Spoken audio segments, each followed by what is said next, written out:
Hoje a gente tem um super geneticista e uma super microbiologista. Então a gente tem o geneticista professor Robert Pogue e a microbiologista bioquímica Camila Malman.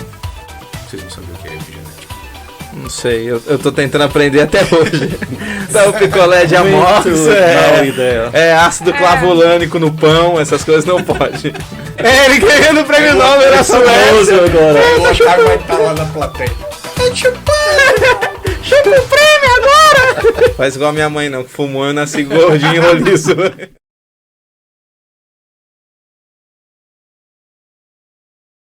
Olá pessoal, tudo bom? Marcelo Pandolfi novamente, estamos aqui no nosso Ciência da Hora. Mais uma vez, hoje temos convidados ilustres e vocês já vão saber quem eles são daqui a pouquinho. E para variar, como sempre, nosso cientista expedicionário Indiana Jones da ciência, Otávio Franco, com vocês. Fala aí, Oct. Apresenta aí nossos convidados hoje. Peraí, antes de mais nada, dá um like, segue a gente. Dá um like, eu vou na mesma onda do Marcelo. Primeira coisa, dá um like, né? Porque senão, se eu não falar, cara, ninguém dá like. Então, hoje tô aqui com o nosso Ciência da Hora, Otávio Franco, mais uma vez. E hoje a gente tem dois convidados muito, muito feras. Hoje a gente tem um super geneticista e uma super microbiologista. Então a gente tem o geneticista professor Robert Pogue e a microbiologista bioquímica Camila Malman. Podem falar também, vocês podem falar. Oi, tudo bem? Esse negócio na frente de vocês, microfone para falar. Eu finjo que não existe, a gente só está conversando. Vai. Boa tarde, gente. Um prazer ficar aqui com vocês, falando de ciência, falando do nosso querido projeto de Pantanal. E aí vamos falar um pouquinho das coisas que a gente está fazendo. Excelente. Boa tarde a todos. É um prazer poder estar aqui com essas pessoas para poder discutir um pouquinho mais de ciência e aprender com certeza muitas coisas e sair um pouquinho das bactérias e um pouco mais para os humanos. Muito bom, gente. Bom, Marcelo, vai, você que é o nosso entrevistador principal aqui, fala pra nós, faz as perguntas, meu filho. Não, hoje a gente vai falar um pouquinho. Você pode me corrigir se eu estiver errado. A gente vai falar um pouquinho sobre... Tá errado. Não, a gente vai falar um pouquinho sobre um ramo da ciência muito interessante, que tem muito a ver muito a ver, e na verdade é um dos motes da nossa expedição Pantanal que a gente fez, que a gente mostrou para vocês no primeiro e no segundo episódio, que é o mapeamento genético de um genoma, e vamos falar de uma coisinha mais específica, que é a epigenética. Vocês vão saber o que é epigenética? Não sei, eu tô tentando aprender até hoje. Não, vamos aprender sim. Vamos perguntar, Robert, o que é epigenética, meu filho? Conta para nós. Então, epigenética é uma área da genética que tem tudo a ver com adaptação do organismo no curto prazo. Então, nós sabemos da adaptação de acordo com Darwin, que está falando de milhares ou até milhões de anos de adaptação ao ambiente. No entanto, os organismos também estão adaptando o tempo todo, né, no dia a dia, durante meses e anos, né, durante a vida do organismo. E aí, com isso, nós temos variantes, nós temos alterações que a gente pode detectar dentro do genoma de organismos. Então, por exemplo, vamos supor que depois dessa entrevista você vai para almoçar, né? O que vai acontecer? Você come e aí o seu corpo detecta que tem comida dentro da barriga. Vai começar a produzir proteínas para o metabolismo. Ainda bem, eu também, agora eu comi. Não tenho o que comer ainda não, já está comido. Outra vez você vai para passar tempo no sol, né? E aí o pele fica um pouco mais escuro.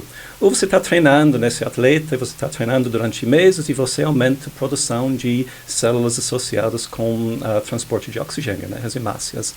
Ou talvez você tenha uma infecção e você monta uma resposta imune. Tudo isso envolve alterações fisiológicas, alterações celulares e, no fundo, tudo é baseado em alterações na utilização de genes, na expressão de genes, a gente fala, tá? E a coisa interessante sobre isso, isso é epigenética, né? É tudo sobre controle de utilização de genes. E é muito dinâmica, tá? tá? Essas alterações epigenéticas ocorrem, são revertidas, alguns são muito rápidos, outros duram muito mais tempo. E outra parte interessante é que tem muita evidência de que essas mudanças epigenéticas podem ser passadas de pais para filhos. Não somente para filhos, mas também para netos. Tem evidências em camundongos de que mudanças epigenéticas podem ser transmitidas durante até 18 gerações. Então, isso se aplica a seres humanos, animais, também a plantas, né?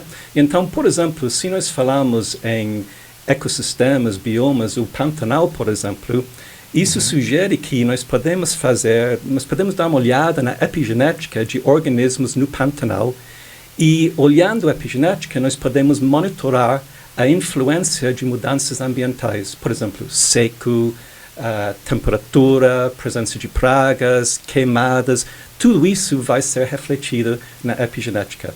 E se nós conseguimos entender melhor essas mudanças epigenéticas, talvez nós podemos pensar em ideias para proteger mais esses ambientes, para que daqui 10, 20, 100 anos esses ambientes ainda estão saudáveis ou ainda mais saudáveis que hoje e que os organismos, plantas e animais que estão presentes hoje ainda continuam. Né? Então, só para a galera entender, para a gente entender, para eu também. Tenta então, aí, força aí, mano. Força aí, mano. Força aí. Não sacaneia, não. Força aí, pô. Vamos lá. Então, a epigenética, a gente vai estudar fatores não genéticos que têm uma expressão no DNA. Isso. Se expressam de alguma forma, exatamente, né, no DNA. Então você tem todos os seus genes fazendo diferentes coisas, né? E esses fatores externos estão basicamente dando instruções para o nosso organismo. Utiliza esse gene, desliga esse gene. Então é a maneira que o organismo responde às mudanças ambientais. Lamarck voltando. Isso. Que coisa, hein? Tanto que nós metemos o pau no Lamarck, velho. Olha, nós não. Vocês. Nossa, eu sou da engenharia. Anos. Eu sou da engenharia. Décadas metendo o pau no Paulo Lamarck. Vou rolar a bola pra Camila um pouquinho também. Então, tem isso de epigenética em bactéria? Porque a Camila é expert. Começando a ficar vermelha. Tá. Vou rolar a bola pra ela. A bola da bactéria. Sai, Covid. Então, assim, olha só. Eu sei que você trabalhou com as bactérias mais perigosas já encontradas. Isso acontece também nas bactérias, por exemplo, eu sou lá um paciente, aí eu estou tomando antibiótico loucamente.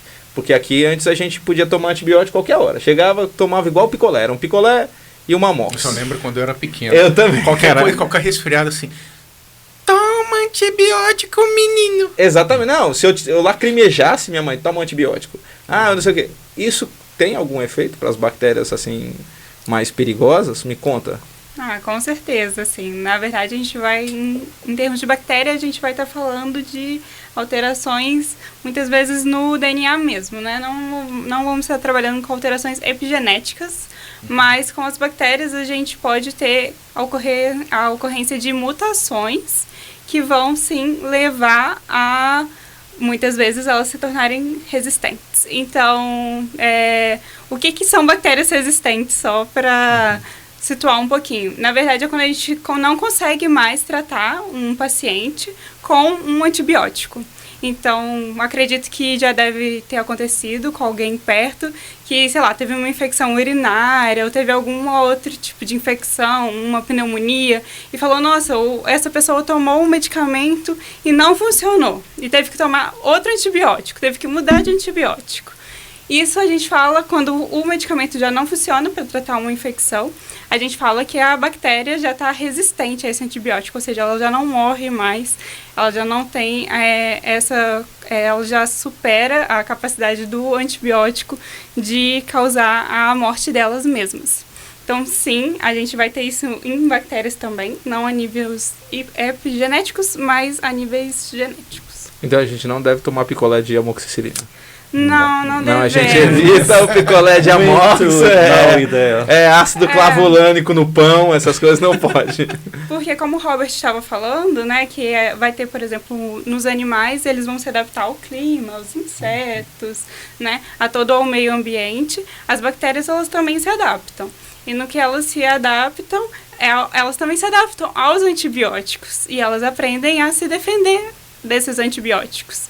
E por isso, quanto mais a gente consome esses antibióticos, mais a gente seleciona essas bactérias que conseguem se defender deles. Então, juntando as duas coisas, uma coisa veio na minha cabeça. Vai lá. Uma coisa veio na minha cabeça. Juntando as duas coisas, a gente, lá no Pantanal, a gente coletou o quê? A gente coletou... Bactérias. Nesse primeiro momento, a gente coletou água, né? E a ideia era identificar as bactérias presentes na água. Beleza, então a gente tem bactérias ali no meio ambiente, ali no bioma, etc. E, por graça e obra humana da nossa espécie, a gente está, via esgoto, via seja lá o que for, a gente está lá despejando antibióticos, está despejando medicamentos, está despejando Coca-Cola, cerveja, Doritos. A gente tá sempre, cadê? Olha pra cá, cadê o nosso patrocínio da Pepsi? Doritos. Patrocínio Doritos, a gente sobreviveu de novo no Pantanal somente com Doritos. É verdade. É verdade. Sanduíche de Doritos. Tem efeito epigenético do Doritos? Eu imagino que sim, é um efeito muito positivo, inclusive. Então, a gente tem isso tudo dentro de um bioma. Obviamente, eu estou falando não de bactérias super patógenas, etc. e tal, mas a gente tem as bactérias que fazem parte do ambiente, do bioma. etc. Aí que tá, Marcelo, né? Porque essas interações... Vocês entenderam onde eu quero chegar, Sim, né? totalmente. Essa convivência de organismos, desde os maiores até os menores, é super importante. Olha, o bioma, o Pantanal, por exemplo, está evoluindo faz milhões de anos. Aquelas bactérias na água, elas não estão lá por acaso, né? Elas estão lá porque, ao longo dos séculos, né, todos esses organismos adaptaram para viver junto. Tem bactérias que ajudam as plantas a metabolizar, a absorver nutrientes no solo e etc. Né? Então, é uma interação muito complexa que a gente só está começando a entender. Né? Como as bactérias são, do mesmo jeito que tem bactérias benéficas no corpo humano, tem bactérias e outros micro-organismos super benéficas no meio ambiente. Não somente benéficas, mas às vezes críticas, às vezes super importantes para a sobrevivência de plantas, de animais. E aí, quando as alterações ambientais acabem, por exemplo, com alguma bactéria, isso vai ter um impacto que, né, vai ser multiplicado, é tipo o butterfly effect. Né? Então, se elimina alguma cepa, alguma espécie de bactérias, quem sabe daqui 10 anos o que vai desaparecer por causa dos efeitos cumulativos. Né? E então, isso é outra parte, né? O nosso monitoramento epigenético, mas também estamos casando isso com monitoramento genético, né? De genomas, de plantas, animais e micro-organismos, para que a gente consiga, eventualmente, um projeto enorme, né? Muito ambicioso, mas produzir uma ideia muito ampla de o que está presente lá e como esses organismos interagem. E aí, quando nós temos, por exemplo, mudança de perfil de bactérias num corpo de água, né? Esse vai influenciar nos organismos que dependem daquela água e esse tipo de efeito pode ser refletido na epigenética, porque tudo que muda no ambiente vai influenciar alguma coisa no DNA, nas células dos organismos que Então eu perto. posso mudar positivamente também, porque a gente sempre está pensando... Pode exercer uma pressão. Uma pressão, porque a gente sempre está pensando, nossa, tá vindo a desgraceira em cima do bioma, e não sei o quê. Mas talvez a gente possa direcionar o bioma... Isso é importante, Octávio, né? Porque é importante não dar a ideia de é tudo catástrofe. Isso, né? é isso. Porque né, muito da ciência ambiental é sobre recuperação, né? Quando é necessário. Perpetuação, recuperação, melhoramento. E aí sim, absolutamente, nós podemos trabalhar para produzir efeitos positivos. Mas como que nós vamos produzir esses efeitos positivos? Só por entender os organismos que estão presentes, como eles interagem, como um depende de outro, como um traz benefícios para outro, né? Então, essa parte que estamos iniciando agora, a pesquisa básica de caracterização, é super importante para que futuramente, se necessário, nós podemos manipular o perfil e talvez melhorar a saúde do Pantanal inteiro. E ainda, talvez, tornar o Pantanal, ou pelo menos alguns elementos do Pantanal, mais resistentes a mudanças ambientais, presença de seres humanos, né? E etc. É porque é isso, às vezes eu penso, porque a gente está sempre tentando entender no momento de coisas terríveis, né? Pois sempre é isso, a gente só corre atrás do prejuízo. Sim. E isso é meio ruim, é uma coisa que a gente está sempre tentando sanar a desgraça que vem. Mas talvez a gente possa se antecipar. Começar a oferecer para o bioma sistemas de melhoria para que ele possa também se defender. Óbvio, a gente tem que entender primeiro, mas depois a gente pode oferecer sistemas de proteção mais inteligentes, eu acho. Totalmente, né? E é meio triste, inclusive, que muitos desses esforços de monitoramento, de caracterização ambiental forem induzidos ou iniciados por desastres, né? Por perda de biodiversidade, etc. Mas agora, né, nós podemos utilizar essa base para fazer uma ciência, né, voltada para o positivo, né? E aí, então, felizmente, o Pantanal até agora é relativamente bem preservado, né? Fora os, né, incêndios que ocorreram, etc. Mas aí, o fato que ainda é bem preservado não significa que a gente não deve começar a trabalhar para perpetuar essa preservação. Porque hoje a gente tem uma pressão ambiental, assim, mudanças ambientais, etc., que estão, igual a gente tinha falado já, né, a questão da desertificação. Exatamente. A gente tem secas muito maiores, então tem menos água, tem menos bicho, tem um monte de coisa a menos. Sim, e o mundo inteiro está percebendo isso, né, e felizmente, né, e aí tem muito movimento, tem muito financiamento agora para esse tipo de projeto, felizmente, né? A gente sempre precisa de financiamento. Financiamento. Olha só, temos um irlandês pedindo financiamento. Pois por favor. Ó, falando em irlandês, Robert, dá um pouquinho, vamos fazer só um parênteses no que a gente está falando. Tá bom, não. Já que você... já que vamos pedir financiamento para o dia de São Patrick. Se apresenta um pouquinho mais, fala de onde você veio, o que você está fazendo, para onde você vai. Então, gente, meu nome é Robert Pogue, eu sou irlandês, eu cresci lá e irlandês brasileiro. Isso mesmo. Fiz graduação lá e depois eu fui para a Inglaterra para fazer doutorado em genética humana.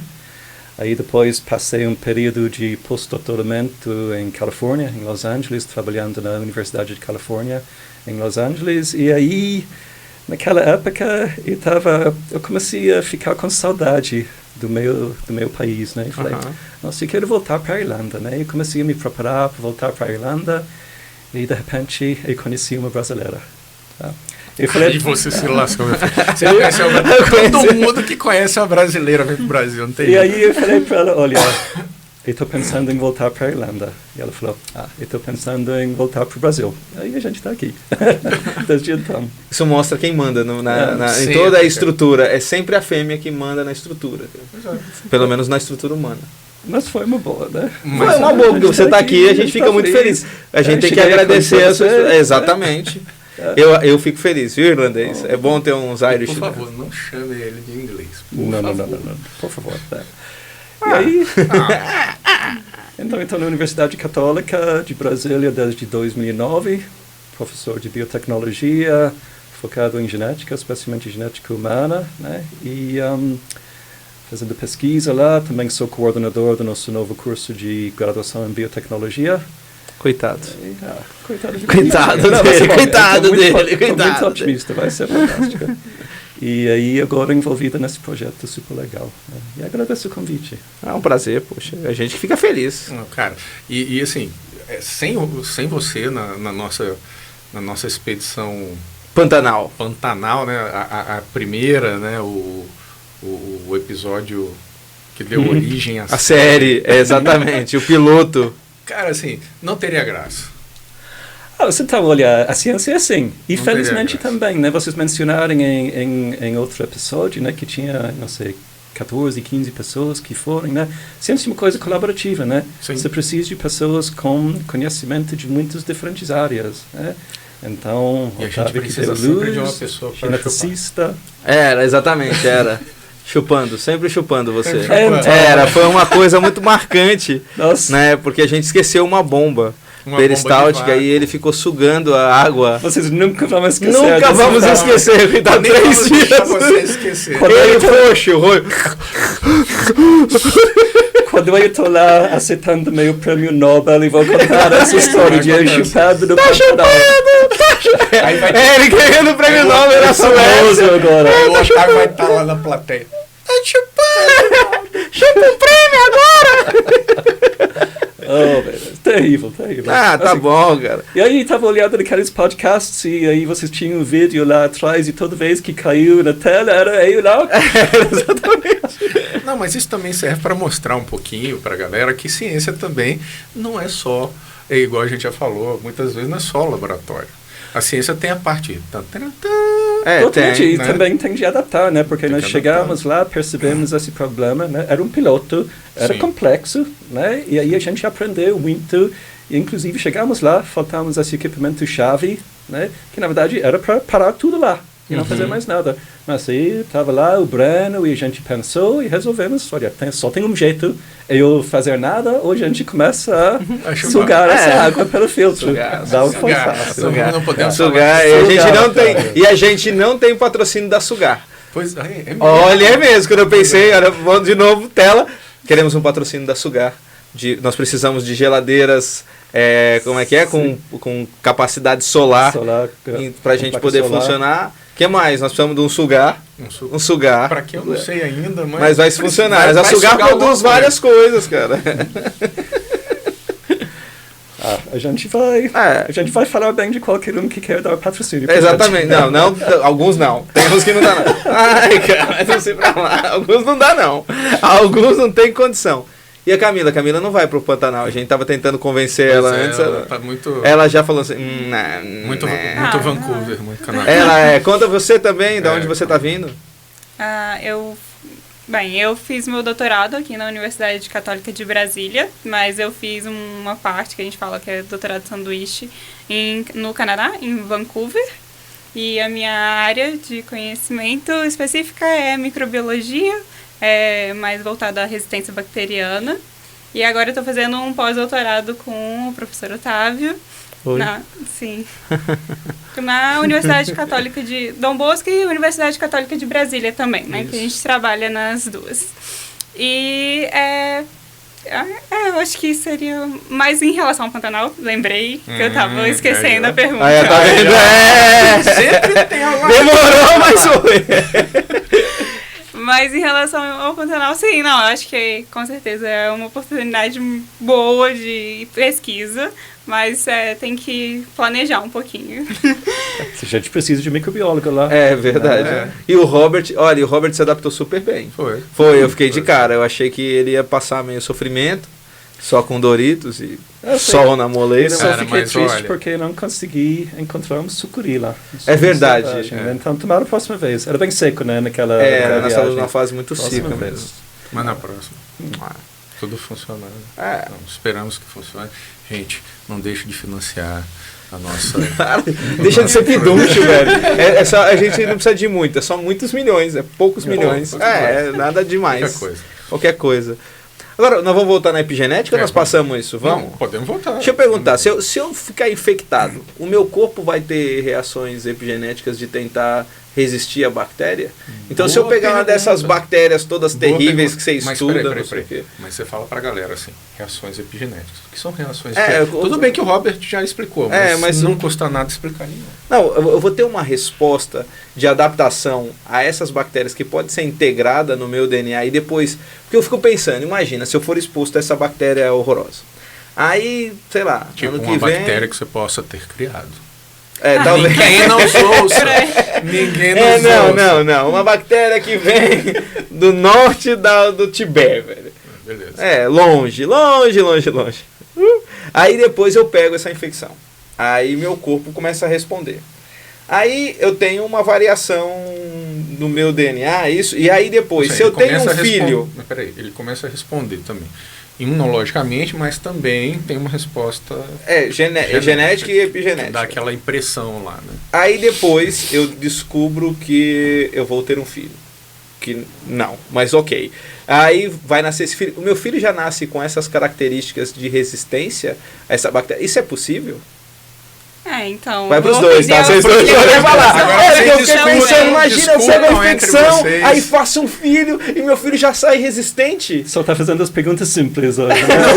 Mas também... Mas é porque veio na minha cabeça. Gente, por favor, vocês ficarem doidos, não saiam fazendo filhos. Isso é não. só o Otávio. Não, também não. Ave Maria, eu tenho uma e tá bom, já fechei o barraco. E não fica experimentando com seus filhos, por favor. Mas eu pensei em ter um filho só pra saber se meu filho ia ser resistente. Seria? Como é que vocês me falam aí?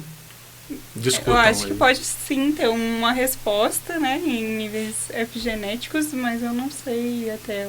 A pergunta é difícil. É uma É. pergunta tora. Já dá até esse doutorado já. Já, velho. Olha, então primeiro, como o Marcelo falou, você vai mostrar uma resposta imune, né? Você vai montar uma resposta imune, né?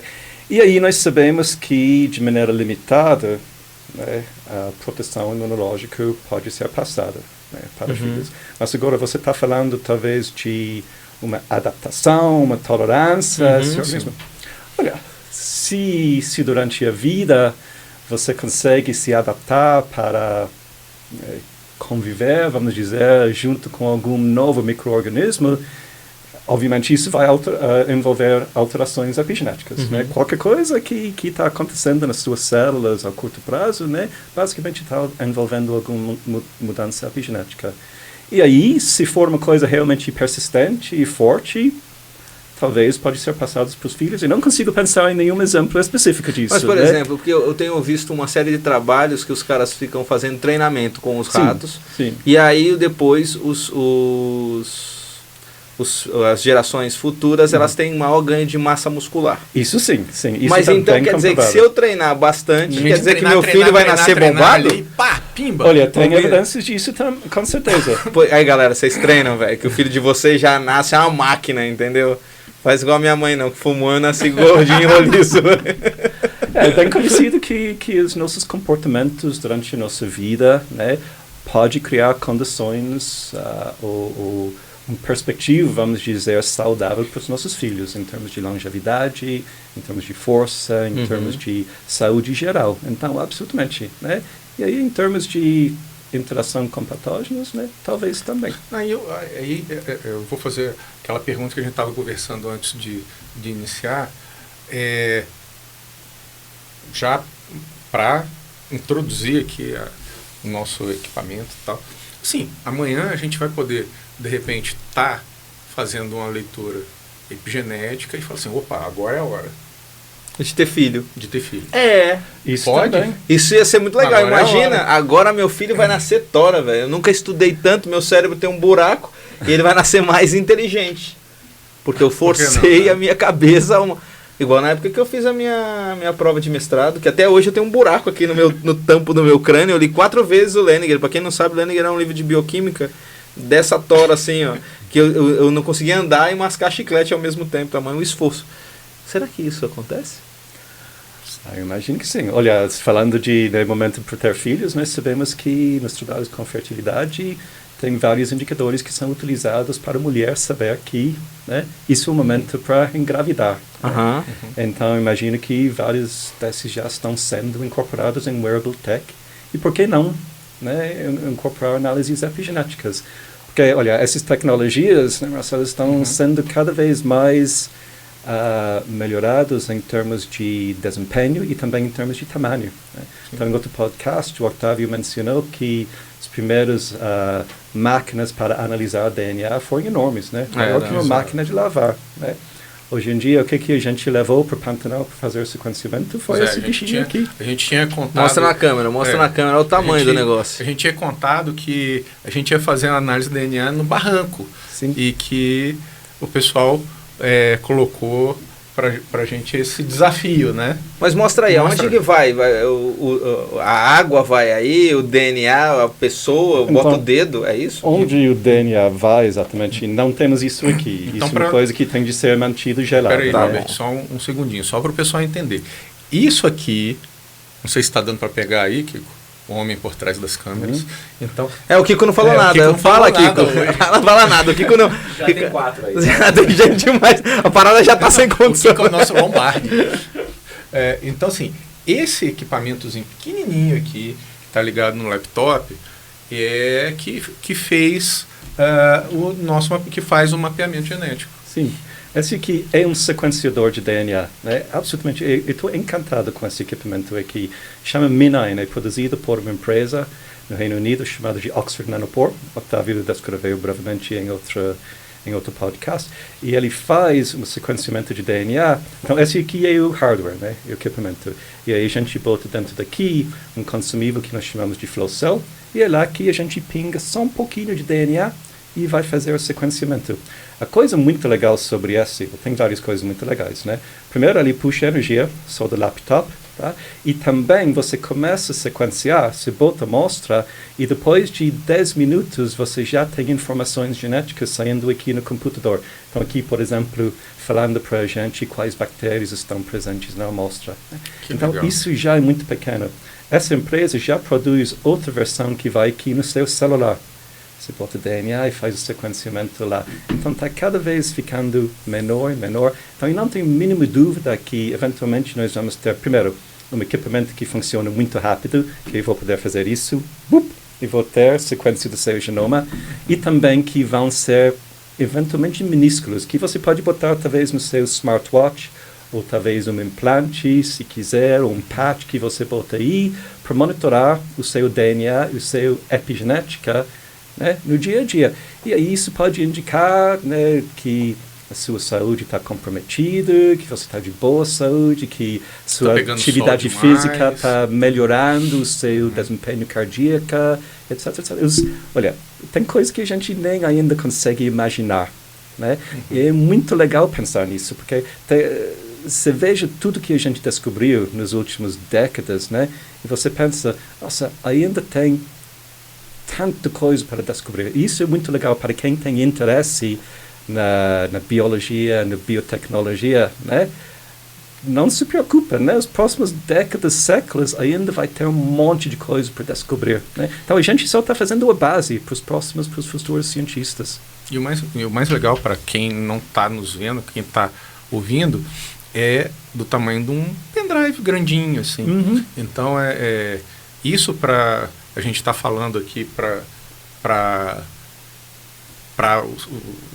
a nossa saúde e tal, mas a gente pode extrapolar isso para a saúde de um bioma, que a gente pode simplesmente estar num local de estudo, sei lá, ali num garimpo,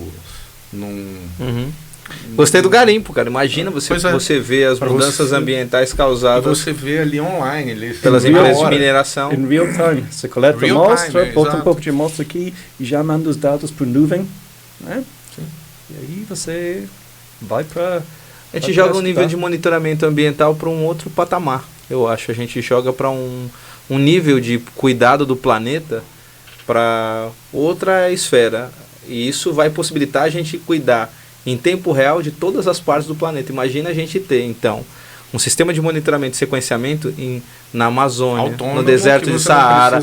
Então a gente pode fazer depois uma central e ficar analisando tudo. Que coisa fantástica. Isso é uma ideia bem legal também. Legal. Então, você tem monitoramento mundial dos ecossistemas. Em tempo real e o tempo todo sempre mandando os dados para detectar imediatamente flutuações. Então, aqui para a nossa realidade, a gente pode estar monitorando Pantanal, Amazônia, Cerrado, Caatinga, tudo ao mesmo tempo. E uma coisa muito legal, você está vendo, de repente, links entre os biomas, onde um está sendo agredido, ou está sendo tem alguma alteração que reflete no outro.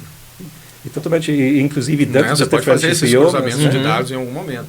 Não é somente o bioma no geral, né? Você tem um sistema de monitoramento dentro do solo, outro dentro da água, em diferentes pontos, perto de cidades, né? Mais nas áreas rurais, né? Nas árvores, né? Onde você quer. Onde quiser. Eu gostei, cara. Eu achei isso legal. Já tive uma ideia aqui legal para a gente vender um sistema de monitoramento primeiro Brasil. Calma aí só, está sendo transmitido para o mundo, então isso por enquanto sistema de monitoramento global, de análise de epigenética, genética e de microbiota, de tudo que está acontecendo. Biomas, E imagina que as pessoas... Sabe uma coisa também que eu penso? A gente ia ter... Porque as pessoas adoram monitorar as coisas online. E a gente pode juntamente com esse sistema de monitoramento de biomas, a gente pode monitorar algumas populações para fazer um link entre mudanças ambientais e mudanças nas populações. Pode, mas ou assim, não? pode, acho que pode. Acho que Já começa a ficar muito fica muito dado. dado. Mas o que eu acho legal que a gente podia era deixar também aberto isso. Então as pessoas Sim. podiam ficar acompanhando em tempo real junto com a Google, para poder fazer um monitoramento, tipo um Big Brother. Ou Tesla. Ou Tesla, né? Um Big Brother tipo ambiental. A pessoa pode ir olhando o que está acontecendo na região dela em tempo real. Não, isso mesmo. Mas não somente observando os resultados, né, das análises, mas também porque, como você falou, a quantidade de dados vai ser absolutamente enorme. Né? Então, você pode ter a situação em que qualquer pessoa em qualquer parte do mundo pode participar do projeto, pegando uma parte dos dados e fazendo análises. Né? Então, qualquer pessoa pode pode contribuir para entendimento desses dados, entendimento das alterações acontecendo. Basicamente, está fazendo um crowdsourcing de análise. Né? Cara, eu vou te dizer coisa coletiva. Nosso podcast Ciência da Hora, surgindo projetos aqui online. Tá? Não, e tendo ideia agora. Agora. Em tempo real, aqui cara. Nós estamos online. Nossa. Ciência de alto nível sendo feita em tempo real. Tempo real. Real time, né? Real time, para vocês. Cadê? Nosso time já deu, não, meu filho? Hoje, gente, infelizmente, o papo tá bom, a gente poderia ficar aqui mais 3 dias falando, mas o nosso tempo hoje terminou. E eu queria agradecer demais a Camilo, Robert. O Otávio não vai agradecer, não. Agradeço. Muito obrigado, agradeça, meu filho. Agradeço. Muito obrigado, galera. Então, gente, olha, não deixem de nos acompanhar. Em breve, novos episódios, novos convidados. Quem sabe o Robert está de volta aqui para fazer um curso como sugar. Então, gente, nunca ele vai te permitir. Mais uma vez, brigadíssimo. Não deixe de nos acompanhar. Fala aí. Não, galera, obrigado. Vou falar de novo, segue a gente aí, né? Porque senão segue a gente aí, Doritos, Sugar, Doritos salva Google, vidas. Né? E agradecer a Camila, agradecer o Robert por estarem aqui, é um prazer. É sempre legal conversar com gente inteligente, gente boa que entende do que está fazendo. E eu vou agradecer o Mark também, porque o Mark minha porrinha, então acaba fazendo um agradecimento. Valeu, Mark. Valeu.